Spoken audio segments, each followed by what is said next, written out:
Hey, Rick Hansen here with Texas Christian University women's basketball coach, Jessie Craig. From the heart to the mic, on the field, on the stage, faith in they step as they turn the next page. Athletes, actors, musicians, authors, and more, sparking the flame, lifting up Jesus unashamed of his name. Life stories of struggle, redemption, and grace. Victory is rising from a broken place. Legends of life with a purpose to show how God shows up when you let him flow. Amazing grace, shining bright, living the faith in the spotlight. Hearts on fire, now let it go. Turn it up, it's time to start the show.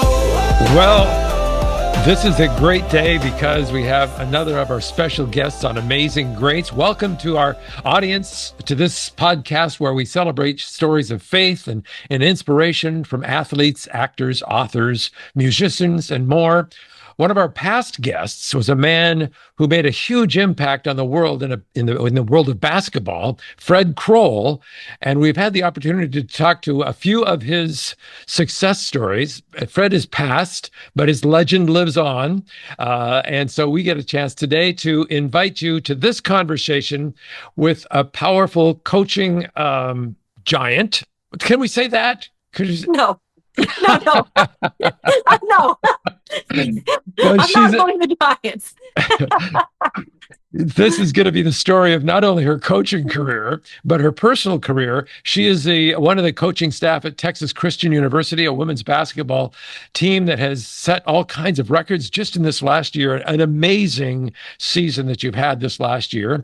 We're going to track your story from your native roots in Fairbanks, Alaska, all the way to Texas, 4,000 miles away, and how all that kind of happened. So everybody, help me welcome our coach, Jessie Craig from TCU. Welcome to the show. Thank you for having me. It's very much an honor.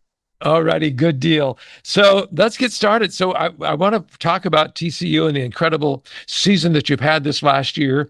But first, to kind of build the story, let's start with you as a person. You are a Christian for sure. Where did that start? Did you have a Christian home that which you grew up in? Yeah, I was very fortunate. Both of my parents were Christians, and it's kind of cool. My mom grew up Catholic, Christian, and then my dad actually wasn't a believer until after college, and he got saved at a Billy Graham crusade. Oh, and wow. So, which is kind of cool. Yeah.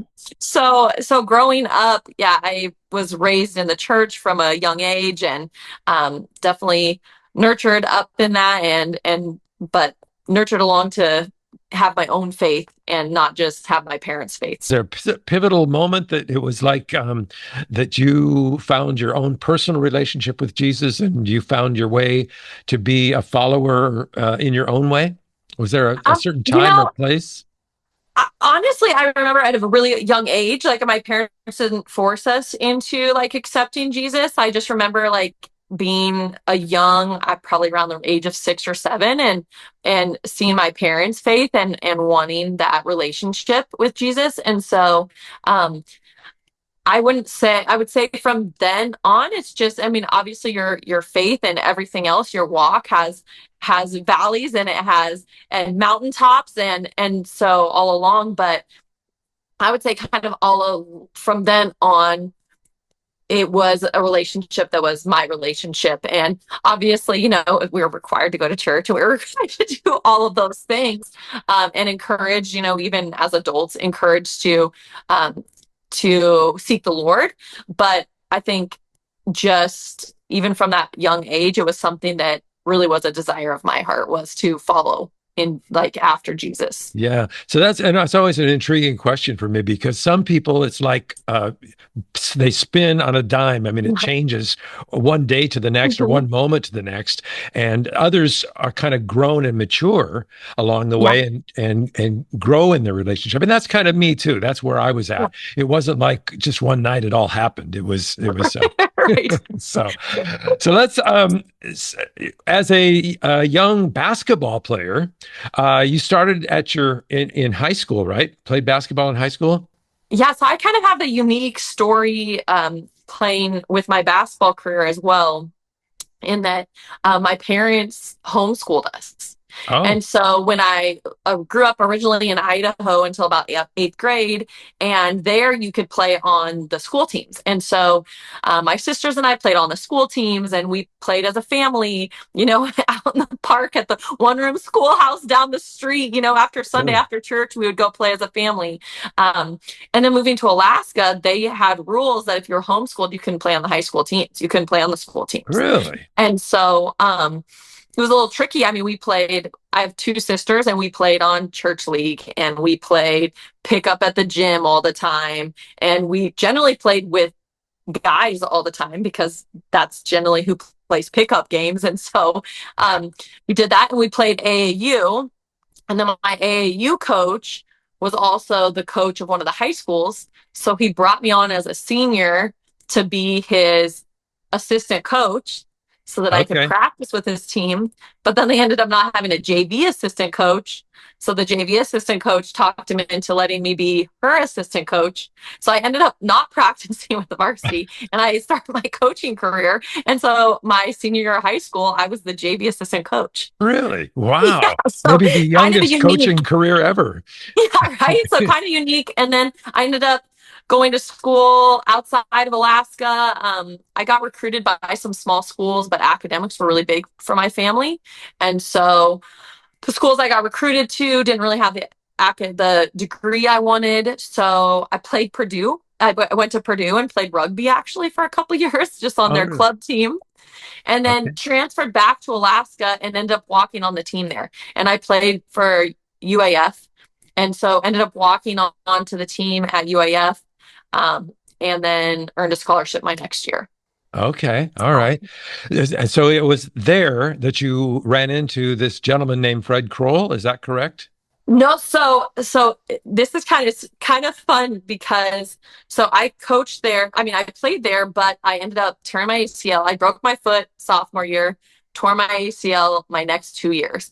So I ended up not actually getting to play a bunch, and so I became kind of a player coach.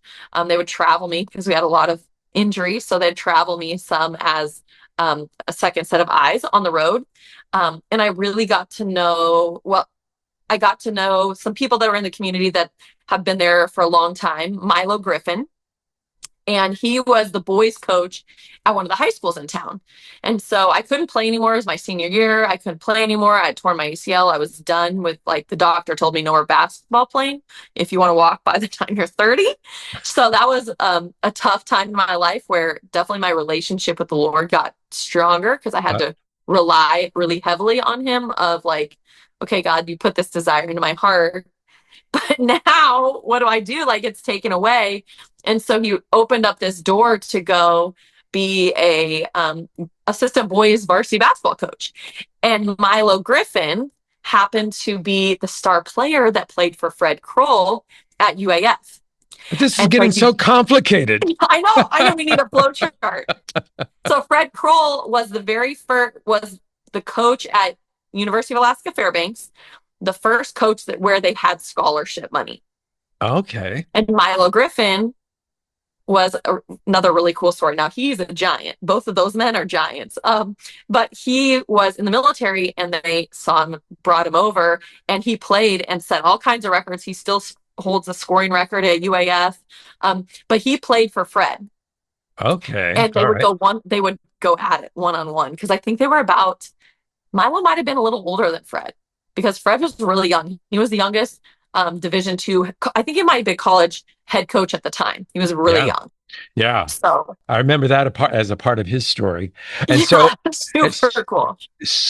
okay, so now this is a piece that I didn't realize that you were sidelined based on an injury, Mhm. and Yep. that's a similar story. Another gentleman that we talked to on this podcast was also a Fred Kroll guy, was R.J. Barsh. Oh yeah, And it's my guy. he was set aside as well at an early age and struggled through that whole, all Yeah. right, I'm injured now.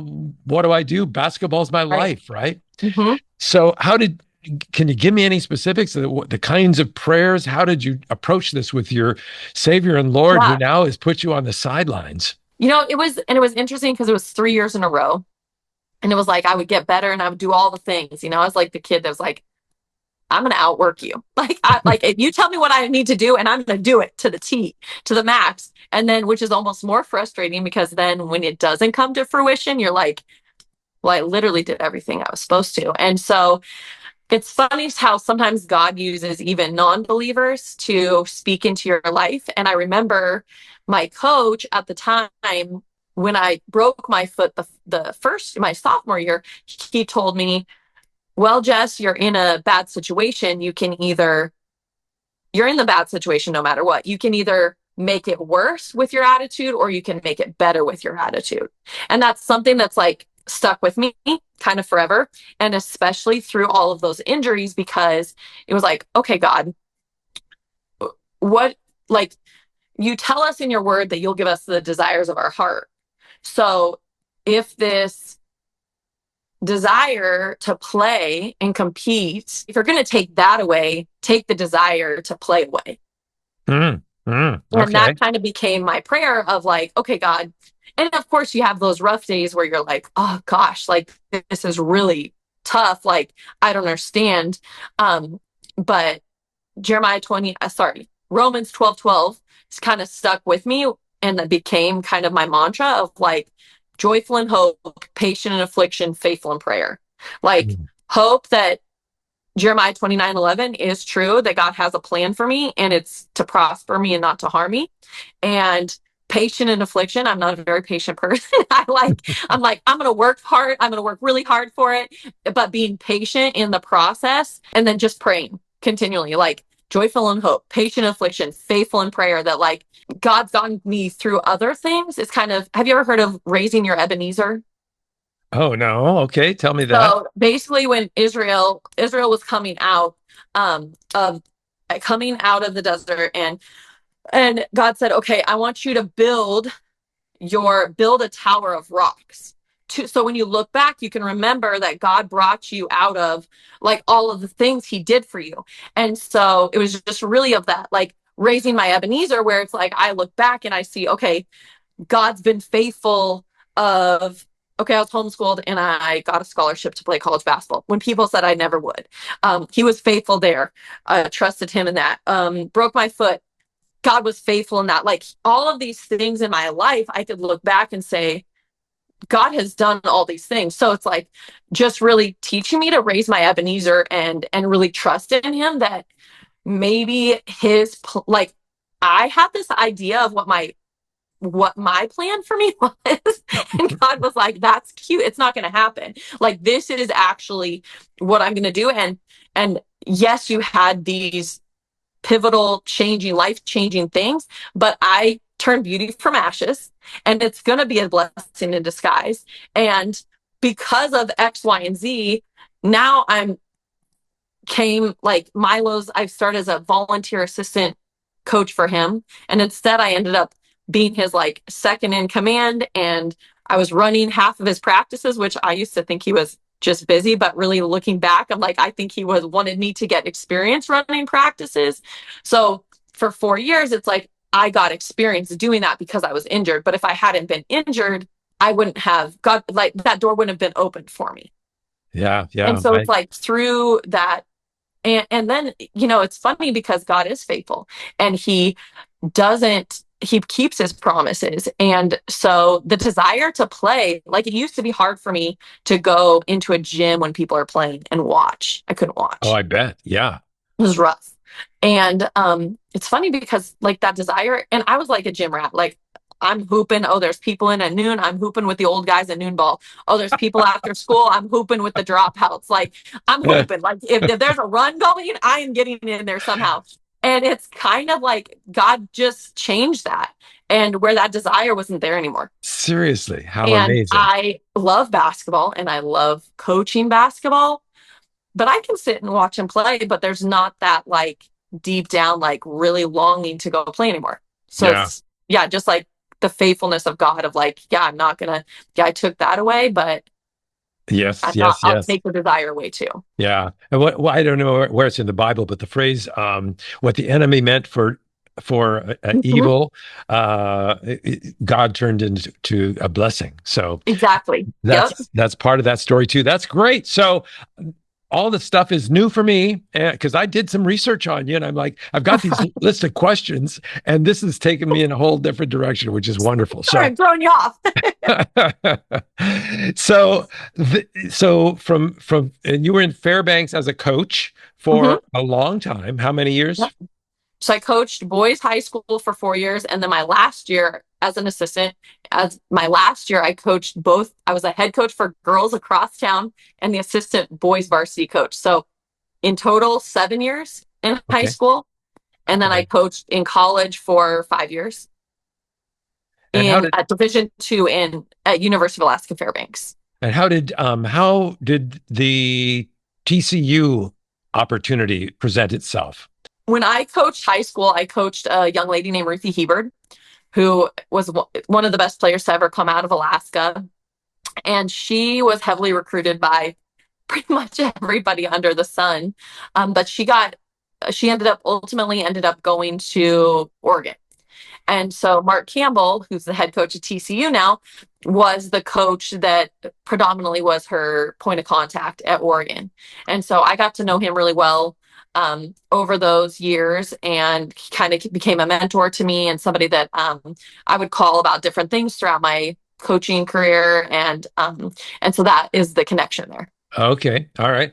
So you just 2 years ago went to TCU, correct? Was it?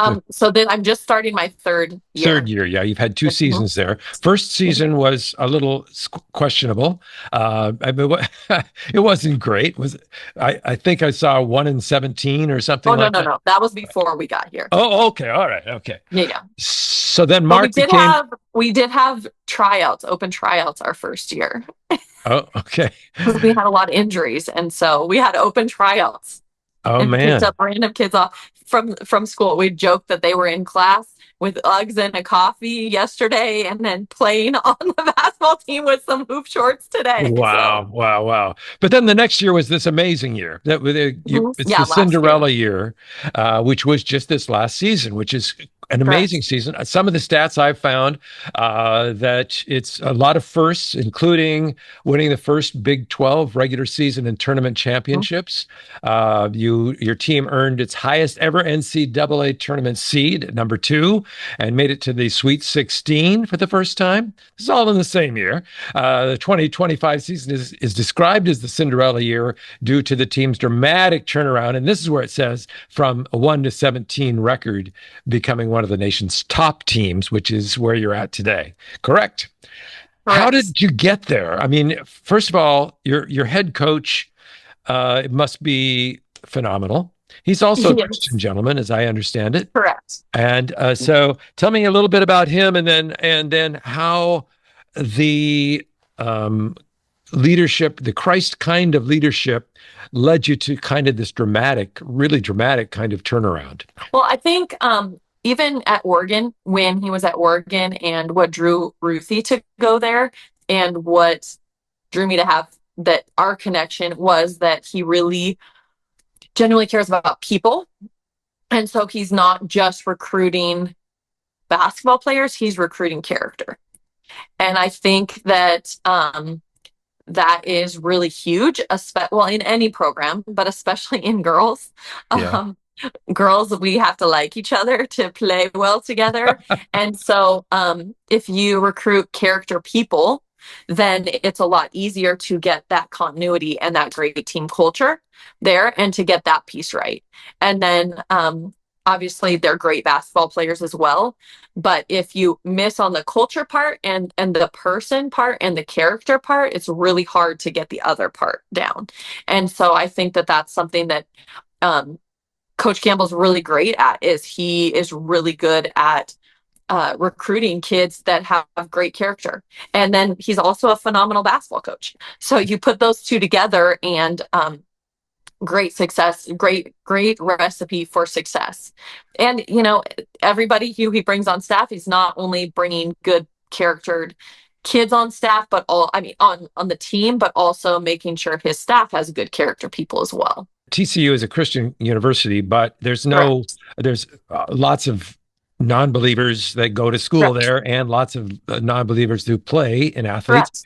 Are you capable of integrating Christian Mhm. principles into the daily basketball team? I think it's really cool university to be at because a lot of schools are either completely non-faith based and you can't really bring it up at all and you can't talk about your faith. It's very tricky to talk about your faith, or it's the opposite where it's so faith-based that non-believers there's not really a place for them to there. Okay. And so TCU is a really cool marriage of the two where we have players from all different backgrounds, but you can be very open about your faith. Okay. So it's Um, really cool. but are there such things as like a team Bible study or any of that kind of stuff? Yeah, so Yeah. actually the shirt that I have Oh, is nice. from TC. It's from our FCA. So FCA stands for Fellowship of Christian Athletes. And so we have they have character coaches and they're for the whole university and they're actually in universities across the nation. And so they have character coaches for the different teams. And so two of the character coaches do a weekly Bible study with any of the girls who want to go. And then they also have a big FCA meeting once a week that they do with all of the athletes. So it's really cool because you get to fellowship with other athletes also other than just yourself. Yeah. So let's just jump back into Fred Kroll. So you Yeah. not only you met him back in the day, but then Mhm. you were very instrumental in what was going on at the NBC camps, right? I mean, you Yeah. traveled with the coach, and what was your relationship with him, and how what was the takeaways from that period of time with Fred? Yeah. Fred is, oh, he is one of a kind. He was one of those guys that he is, he is a great and he is a giant. I think when we talked previously, I said he's the kind of person that like the analogy of throwing a pebble into water and the ripple effect is huge. That is Fred Kroll. And he really followed his faith and did what the Lord told him to do. So he started his camps after coaching in Alaska. He started camps in villages in Alaska, across Alaska, a lot of the smaller communities up there. And so when he came back to Alaska to visit one of his past colleagues, I reconnected with him and I had quit. I have an engineering degree. I'd quit my engineering degree and was kind of just, all right, God, where do you have me next? What do you want me to do? And I remember I was like on a weekend, Saturday or Sunday, that he was there and my last day of work was the next Wednesday. And I remember he said, yeah, I really wish that I could hire you to work for me at BC camps, but you work construction in summer. And I said, well, that's funny because that Wednesday's my last day construction. So like there's again, like God's faithfulness. And so with that, and he was kind of stepping out on a limb. He's like, I didn't know if I had some work for you or what I had to for you, but I just felt like God was telling me to hire you. And so I ended up doing 12 weeks that summer with him, 11 weeks that summer with him. And I went with him to a lot of different camps, including we would go out to some of the rural communities that he was really close to. And so I got to travel with him for the next 6 summers. I went to a lot of the camps that because he didn't, as he was got later on in his career, he didn't always go to as many camps. And he had so many of them, he couldn't go to all of them. And so a lot of the camps that he did go to, there was kind of a couple of us that would go to those camps with him. And he had kind of some separate a little bit more intense camps, and he would run those, and we would help him run those camps. So I got to know Fred really well. He became kind of my go-to, my guy, my kind of my grandfather, mentor Yeah. figure. Talked to him pretty much every day on the way to work. Spiritually as well as basketball Oh yeah, coaching. Yeah. oh yeah. Okay. So Always challenge you. Fred was never afraid. They called him Papa Suave, and Suave was never afraid to challenge you to be better.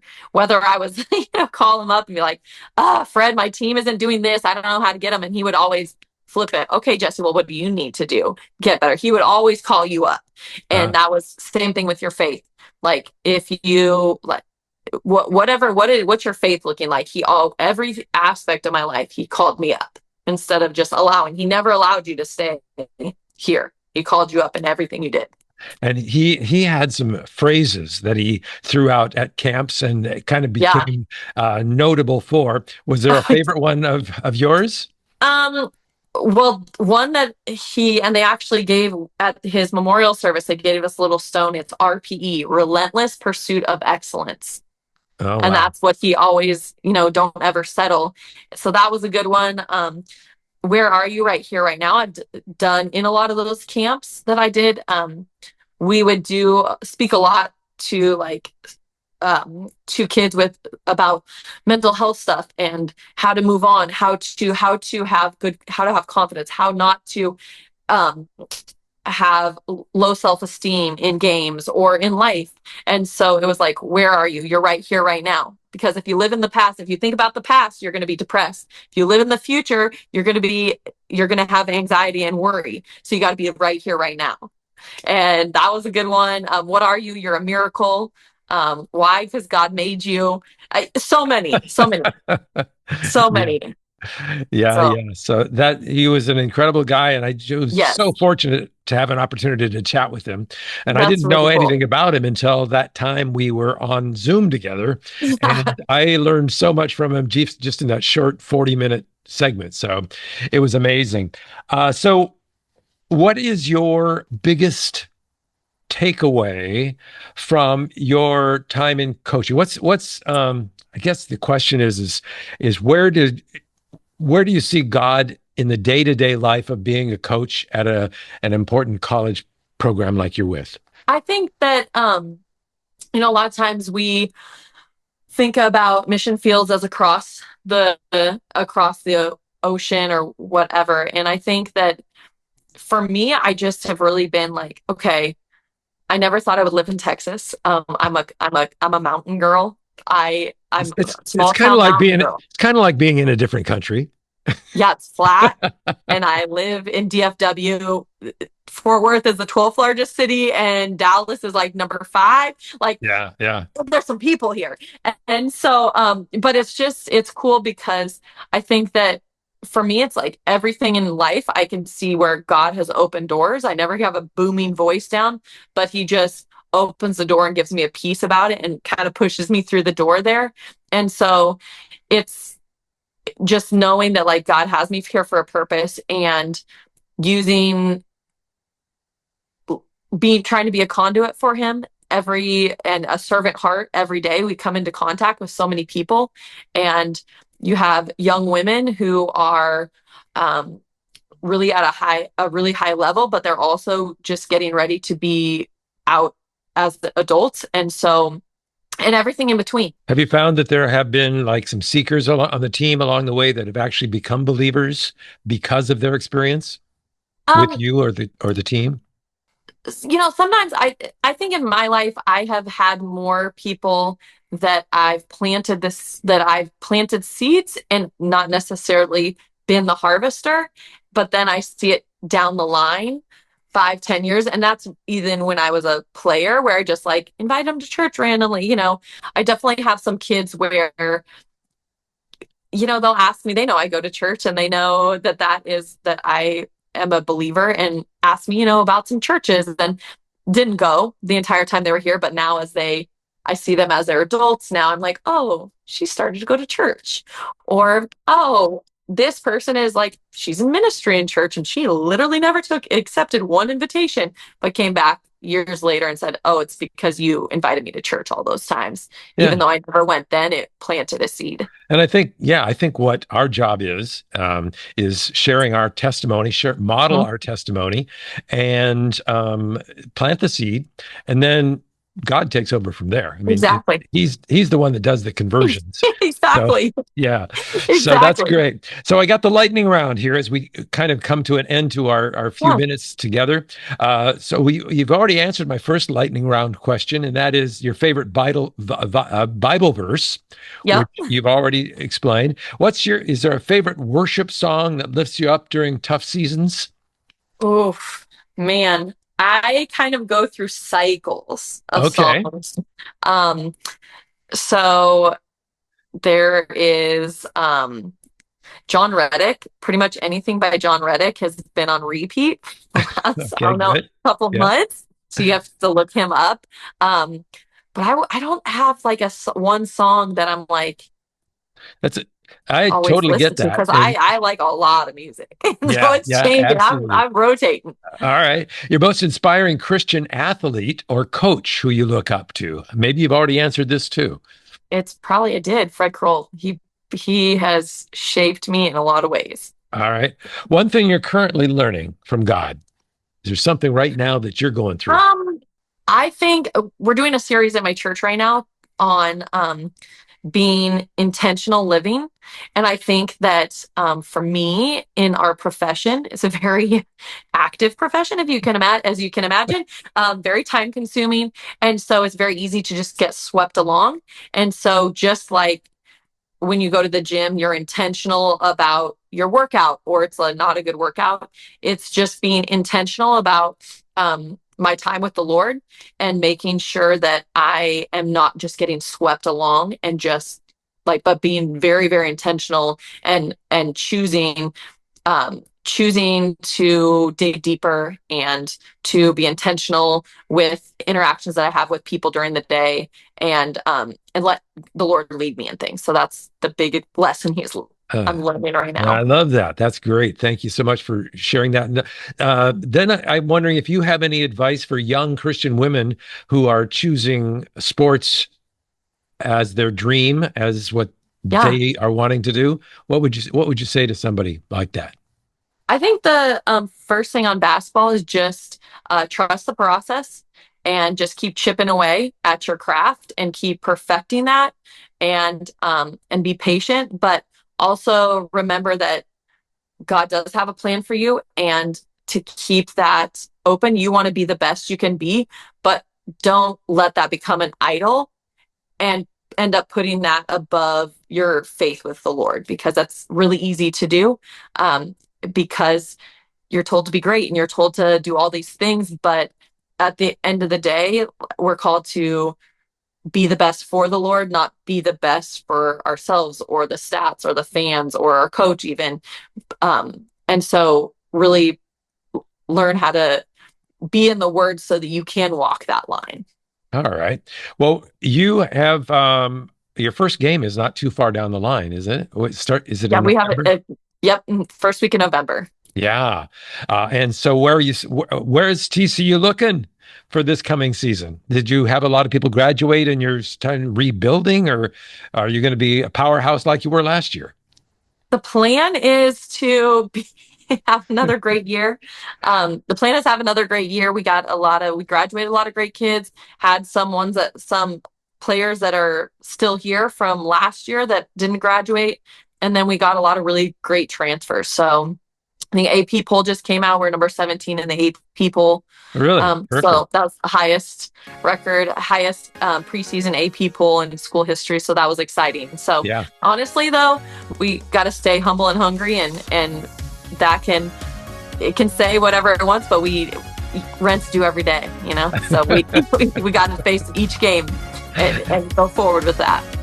Well, I love your smiling, uplifting attitude, and you're inspiring to not only our audience but to me. So I thank you so much. And Thank you.